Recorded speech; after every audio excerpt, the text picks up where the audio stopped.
Nako, matindi ho ito mga kababayan. Sana lang ha, sana para dito kay Ralph Recto, hindi ho natin marinig yung mga katagang huwag nyo kaming utusan dito. Pagtatanong ho nitong si Senator Rodante Marcoleta dyan sa plenary debate ng 6.7 trillion 2026 national budget, nandito ho si Ralph Recto. Pero bago ho yan, isang like at isang subscribe. Masaya na ho tayo dyan at sa mga gusto sumali sa ating community, yung join button, andyan lang ho sa baba. Wala ho tayong maraming pag-uusapan dito sa video na to. Magfo-focus lang ho tayo sa pagtatanong nitong si Senator Rodante Marcoleta dyan sa plenaryo kaugnay dito sa 6.792 trillion 2026 national budget. O, Ralph Recto, sabihin mo na yung mga magic word ha. Huwag nyo kaming utusan dito. Pambihira talaga tong si Ralph Recto. Kung ayaw mo mautusan, Brad, huwag kang pumasok sa gobyerno. Langya ka, napaka-inutil mo talaga. Game! Distinguished colleague from Tarlac in Central Luzon, Senator Rodante Marcoleta.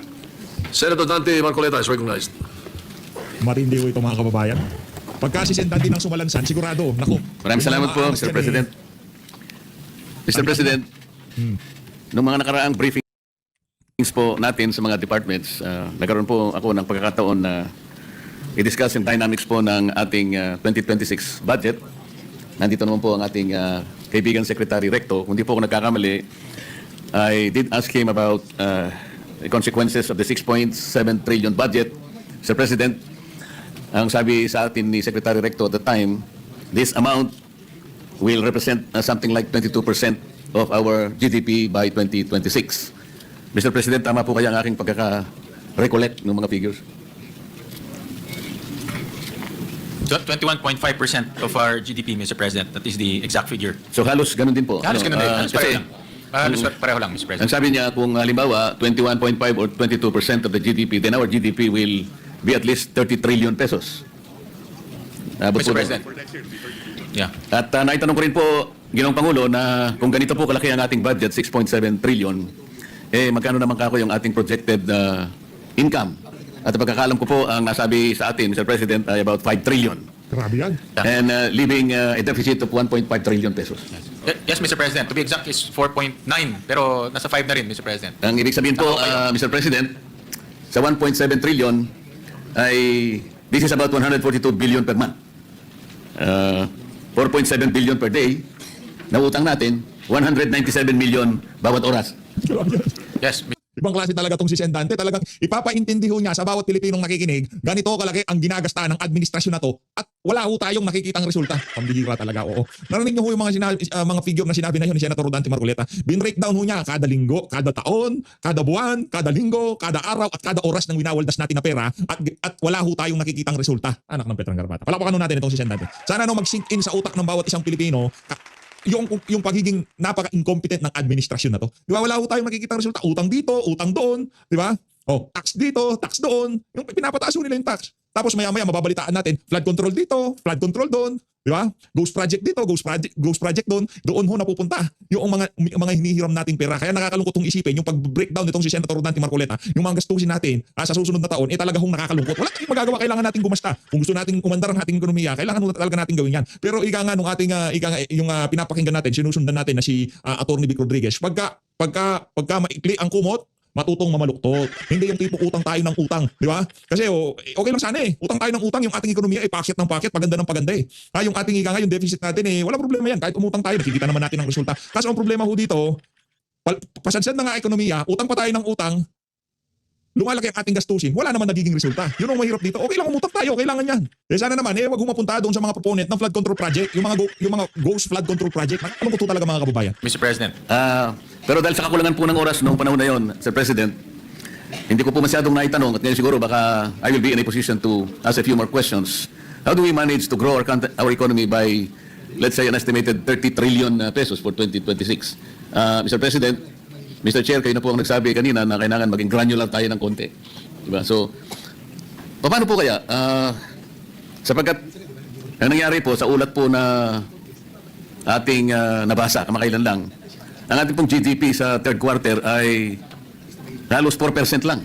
Mula po dun sa forecast na 5.2%. Nakakabigla po sapagkat parang isang napakalaking dagok sa atin na ganun kababa lang ang entire output ng ating ekonomiya noong third quarter compared with the prior quarter which is 5.5%. Tama po, Sir President? Tama po. Tama, Mr. President. Kaya po kanina I've been listening to the questions and interpellations of my colleagues, Mr. President. Talaga pong when we consider the finite resources of our government, talagang pagtatalunan kanino ba dapat ibigay yung mas malaking parte ng budget para sa ganun ay nalampasan natin ang napakalaking problema ng ating bansa.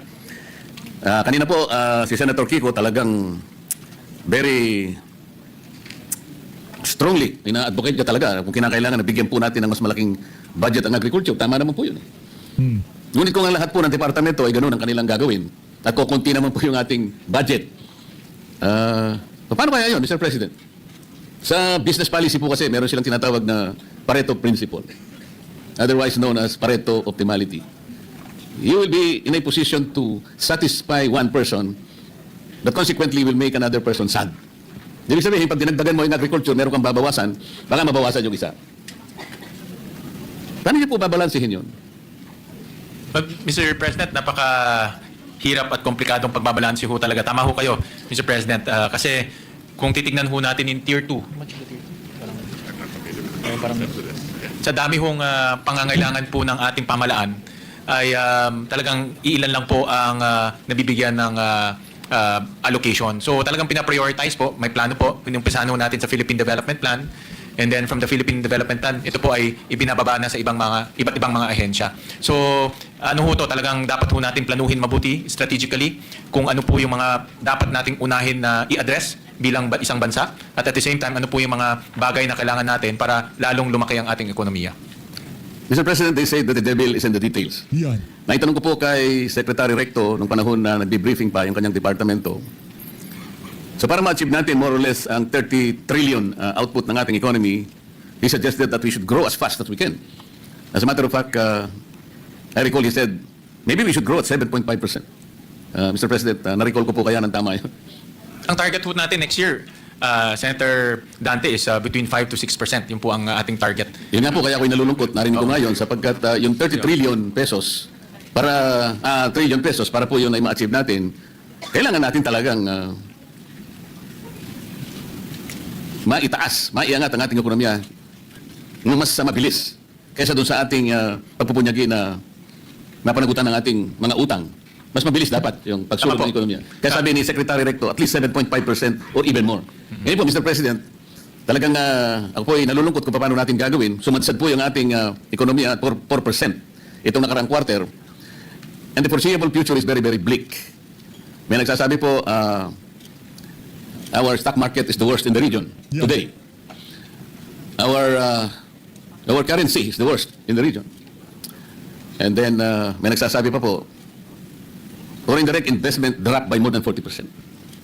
So with this bleak scenario ahead of us, yung sinasabi po niya, Mr. President, na mga headwinds na maaaring magpabagal pa sa pagsulong ng ating ekonomiya. Nakakatakot po ang lahat ng ito. Kaya, paano po kaya natin gagamitin ang ating mga granular analysis dito?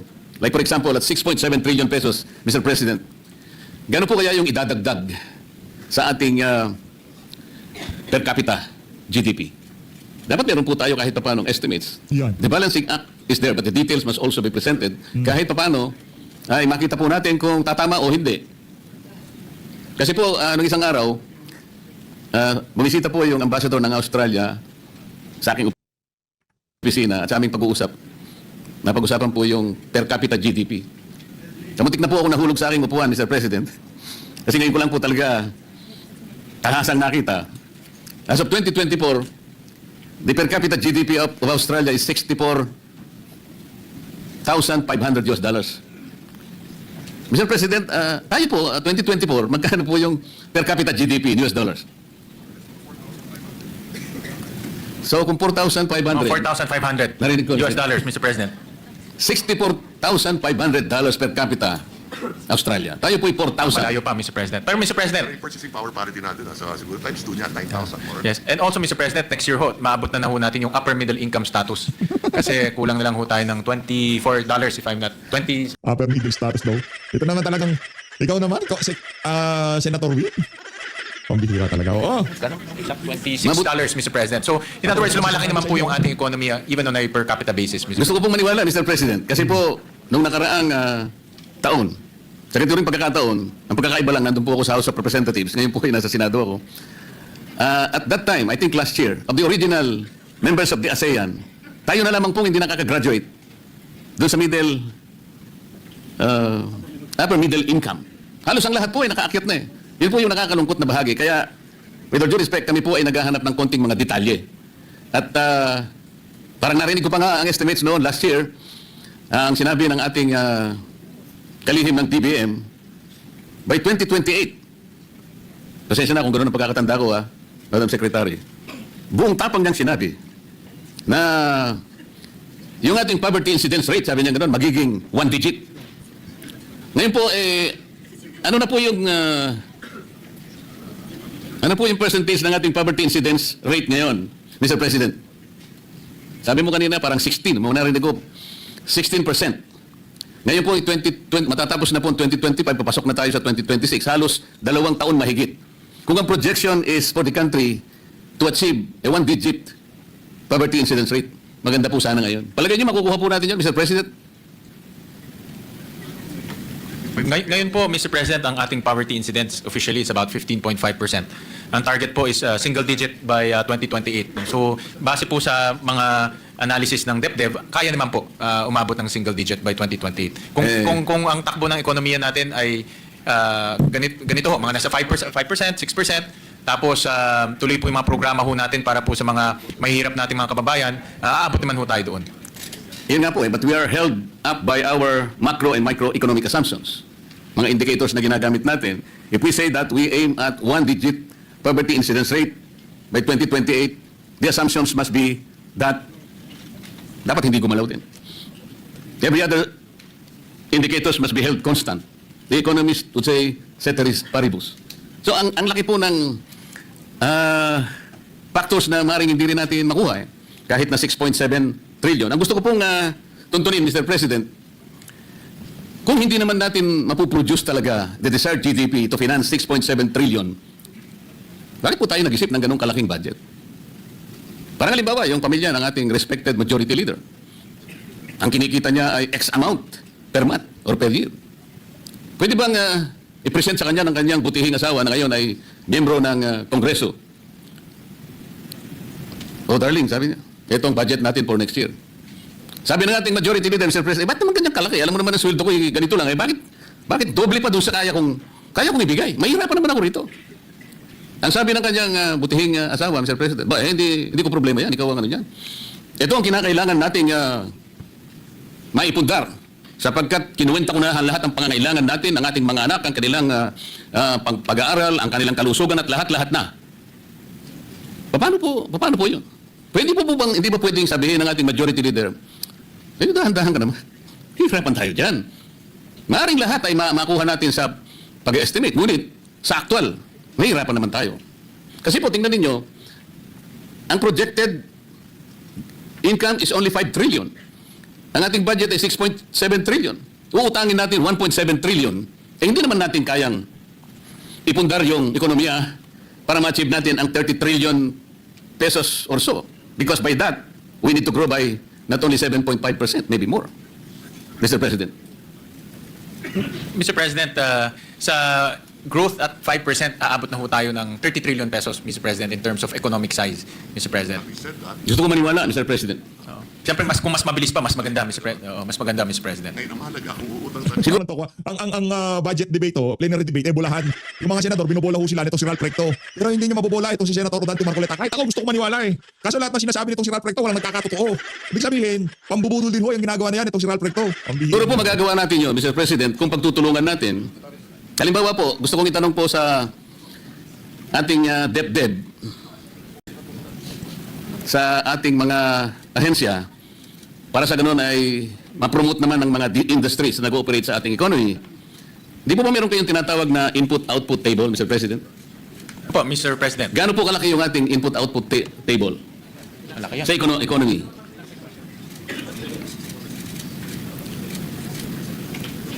Mga 64 sectors po, Mr. President. 64 sectors ang covered. Parang hindi po accurate kasi 64 by 64, Mr. President, to be accurate about it. kasi in the late 80s parang 200 by 200 po Kaya can you check your data?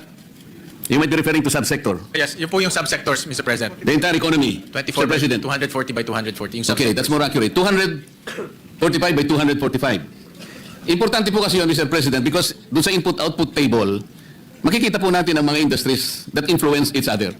Doon makikita natin, alin ba yung dapat nating i-promote? Alin ba dapat nating supportan because it affects and it influences maybe more than the others. Para sa ganun, malalaman natin kung talagang may hit natin ang target o hindi. Because kung sinuportahan natin yung industry, pag tinignan nyo po sa inyong table, tatlo lang naman palang industry ang kanyang pwedeng suportahan. Pwede ba nating malaman ngayon, ano ba yung mga industries, for example? Somebody said that construction industry is the only one na parang bumagsak ngayon. Kasi nga, ang nangyari, siguro dahil nga sa iskandalong dinulot po ng flood control, medyo atubili ngayon ang lahat ng industry na may kinalaman sa public and private construction. Nako. Pati construction activities might be delayed, pati procurement. So, pati ang mamumuhunan dyan. Ilan po ang mga industries na affected kung bumagsak ang isang industry, kagaya ng construction industry? Ito po kasi yung dapat nating makita eh. Ang imbes na pinag-uusapan po natin ay kung ano-ano, wala naman po kaming nakikita kung saan papunta po yung perang ilalagay at ilang industry ang maapektuhan, and that industry will be able to capacitate or even influence the growth of another and vice versa. Wala po kaming ganung idea eh. And no one even presented para sa aming kaalaman, kahit na po siguro in general terms, para makikita po natin, and even in the matter of deciding where to invest our finite resources, the Senate will be guided, Mr. President. Tama ho kayo, Mr. President. Itong nangyayari ho sa ating ekonomiya, lalo na yung pagbagal po at 4%. Isang dahilan ho dyan ay yung construction industry. Nabanggit ko nga ho kanina. At marami ho itong kasing konektadong industriya. For example po, mga hardware, delivery trucks, yung mga nagtatrabaho po sa mga delivery trucks, yung mga nagtatrabaho po sa hardware, of course, yung gumagawa ng bakal, gumagawa ng semento, gumagawa ng kahoy, gumagawa ng pako. Marami pong konektadong industriya po sa construction industry. Kaya yan po ay isa sa pinaka malawak na industriya sa ating bansa. Dahil hindi lang naman po gobyerno ang nagko-construct, pati private sector ang nagko-construct. Pero Mr. President, Senator Marcoleta, DepNev can submit to you a much more comprehensive study on the effects of the slowdown of the construction industry para ho talagang komprehensibo po yung ibibigay na report. Wala naman po akong particular interest. Kumbaga nagamit ko lamang kung halimbawa because somebody said na medyo naapektuhan po nga yung construction industry. Pero maganda ho pag-aralan to dahil ho talagang kung magiging ganito pa in the next quarter, makikita ho natin pagbagal ng ekonomiya ho. Siguro po, kayo po, Mr. President, Chairman, ay mas karapat-dapat na makatanggap niyan sapagkat malawak po ang inyong responsibilidad sa inyo pong balikat nakasalalay ngayon ang paglalatag ng ating 2026 budget. Napakalaking bagay po yan. It is a very important reference and input for you to consider, Mr. President. Actually, hindi lang pako, hindi lang bakal, pati po bato na ginagamit, yung tinatawag nilang aggregates. Ano po? Merong riverbed, merong minimina sa bundok na kung tawagin, may kanya-kanyang sizes pa yun, Mr. President. Merong G1, merong 3/4, merong 3/8, maliban pa yung Porac sand na kinukuha sa Porac, Pampanga, yung mga tailings, lahat ng ito eh. Dikit-dikit po yan kasi. Kaya po kung walang maliwanag na larawan kung paano ang bawat industry ay nagkakaroon ng epekto sa bawat isa, kung paano ang isa ay nai-impluwensya ng bawat isa, medyo parang hindi namin masundan kung paano talaga natin makukuha yung minimithi nating mga targets upang sa ganun ay matustusan natin ang napakalaking budget na nailatag ng ating pamahalaan. Kaya po medyo may konting duda lang po, Mr. President, kasi po may mga taong kinikilala naman sa ating lipunan, lalo po yung nasa business sector. Halimbawa po yung PCCI, the Philippine Chamber of Commerce and Industry, yung kanilang president na si Enonina Mangyo, sinabi po niya na anemic po talaga yung 4% GDP growth eh. At sabi niya, it's a wake-up call and reflects the challenges confronting key sectors of our economy. Ito po kanya ay, it is the weakest output since the 3.8% contraction of the economy na inapektuhan po ng pandemic. Sinabi pa po niya, Mr. President, MSMEs continue to struggle with high cost and limited access to financing. Manufacturers face rising production costs and logistical constraints. And our agriculture sector still needs stronger support to improve productivity. Ito po yung kanilang mga saloobin at mga pangamba.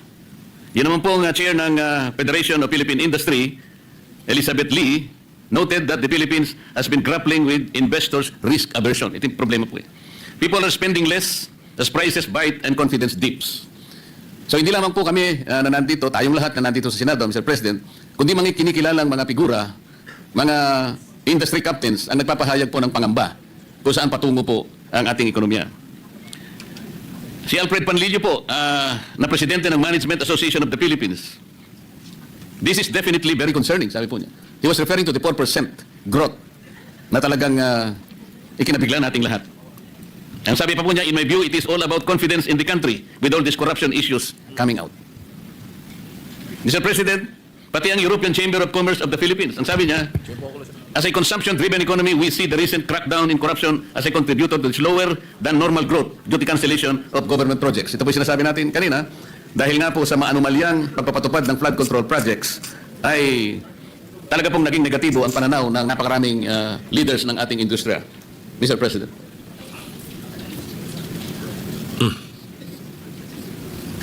Actually, nakikipag-usap lang po kay Senator Recto, kay Senator Balsacan. Isa rin pong dahilan, Mr. President, and I saw this also dito sa SGB report, yung household consumption rin ho natin bumagal, Mr. President. Bumagal dahil sa kumpiyansa ng tao, dahil rin sa mga bagyo na nararanasan ho natin. So ito rin isang dahilan kung bakit ho bumagal po yung ating third quarter economic growth. But ngayon, papasok na ho tayo ng Pasko. Alam naman ho natin na during Pasko, every Christmas, ang tao po ay gumagastos. So hopefully mag-rebound yung ating household consumption. Yung construction naman po ay nandyan na ho ang bagong pamunuan ng DPWH. Maayos ho nila yung problema doon at ma-revive rin ulit yung construction industries. Nakakatuwa itong si itong si Wing Gatchalian, talagang paniwalang-paniwala din siya sa sinasabi niya na kayo yung pagpasok ng bagong pamunuan ng DPWH ay may isasaayos ang dekadang problema, pagnanakaw at talagang napakatinding korupsyon dyan sa ahensya na yan. Loko-loko. Especially from the DPWH. So mayroon naman po tayong mga Kami lulukoy mo. bright spots, Mr. President. At kaya kumpiyansa rin po ang ating economic managers na kaya nating umabot ng at least mga 5.1%, 5%, at least 5% by end of the year, Mr. President. The low end of the target, Mr. President. Pero mas maganda po siguro, Mr. President, na hindi lamang tayo bumabase sa Disyembre dahil darating ang mga festivities, kundi sana all year round naman po, meron tayong inaasahan na makakapagpasigla sa ating mamamayan, paano ma-increase ang kanilang personal disposable income. Mamaya po meron akong i-recommenda, total, nandyan na naman po si Secretary Recto at si Secretary Pangandaman, kung hindi naman po sila kukontra. Hindi ko kontra Si po yan. Secretary Basta Recto kayo. hindi po kumontra doon sa isang proposal ko. Mamaya meron pong isa, sana hindi na naman siya kukontra para po maging masaya. Hindi ko kukontra yan, sigurado. ang kinabukasan natin. Hindi ko kontra, ayaw lang niyang utusan. Galit siya pagka inuutusan, tamad eh. Sa DepDep, dahil nga po sa gulong idinulot ng flood control projects, malinaw po that we were able to establish that there is no comprehensive integrated master plan of flood control program. We were able to find out that the agency that is supposed to be overseeing the master planning and overseeing this is a small agency. Oh no, it's not an agency. I think it's a small office within the Department of National, Environment and Natural Resources. Yun po tinatawag na River Basin Control Office. Alam po ba ninyo, Secretary Balisacan, pag tinignan po niyo yung opisina na yun at yung mandate niya, which is governed by two, I think, executive orders, sila pala ang mayroong responsibilidad na gumawa ng isang master plan by being able to integrate the 18 river basins in this country. Sa mga tweet, kung yung po ay integrated and comprehensive, wala pong masasayang eh. Hindi yung isolated. Dito pinag-uusapan lang po natin flood control muna. Maglatag po kayo ng flood control na hindi po magkakakonekta. Saan po pupunta yun? Sa kawalan. Sa puro sayang. Kahit na ipagpalagay po natin na hindi ghost, pagpalagay natin na these flood control projects were constructed according to specifications, the materials are superior, kung hindi rin naman sila magkakadugtong eh. Correct. Wala rin po mangyayari. Parang wala pong strategic impact. There is no strategic national impact hanggat hindi po nyo pinakialaman. Kasi po kayo yung national architect. Eh. You are supposed to be the one that will ensure that all these projects makikinabang ang buong bansa. The national impact is more important than the regional or even the myopic impact that it may probably give to a certain locality. Do you agree, Mr. President?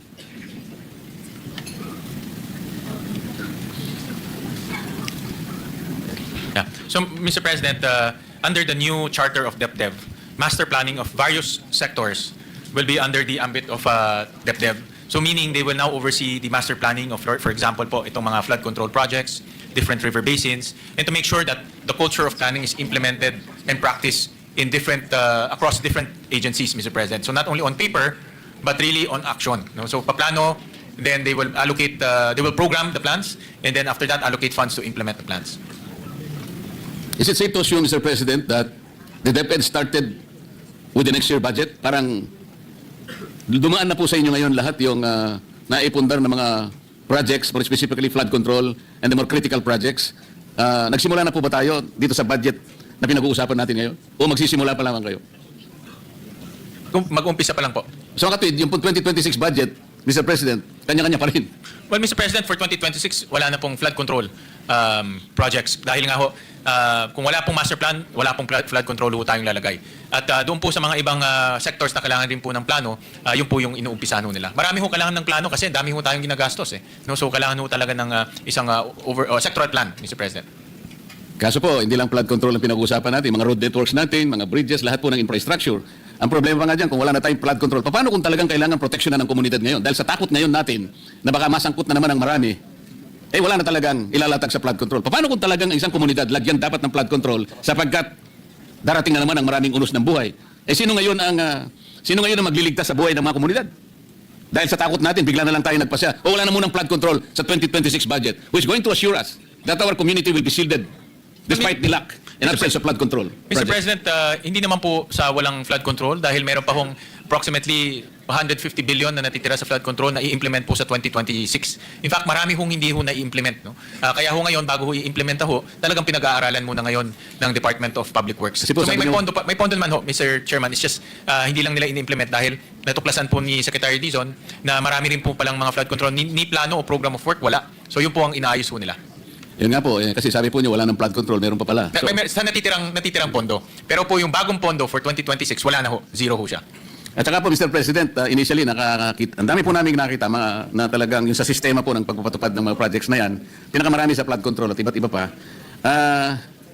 Napansin po namin kasi na talagang namamanipula po talaga doon pa lamang sa NEP phase pa lang yan. Kagaya po ng NEP phase nausisa pa lang. namin nung tinatanong po natin si Secretary Pangandaman, katabi niya ron si Undersecretary Catalina Cabral.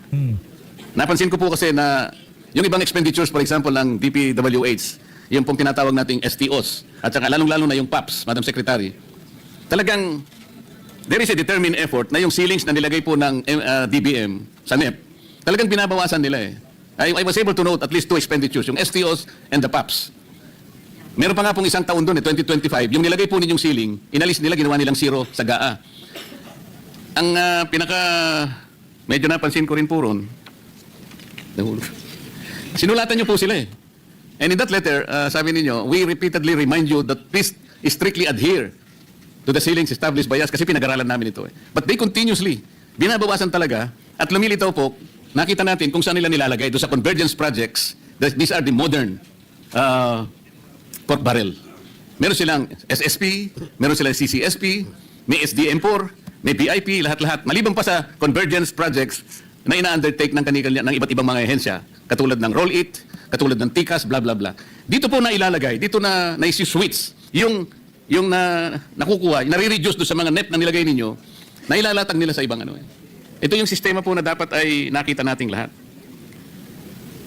Yun pong Maharlika Investment Fund, Mr. President.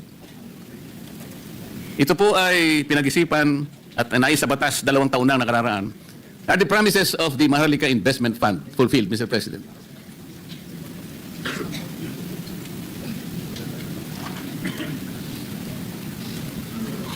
Baka mawala yung... Hindi ilagay mo din sa...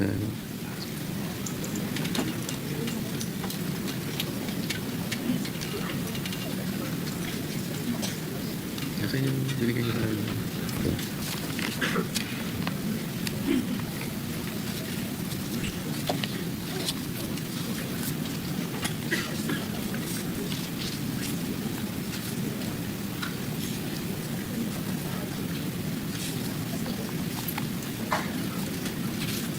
Hindi, Maharlika, yung binigay mo sa akin kanina. Andun po sir sa table niya, sir.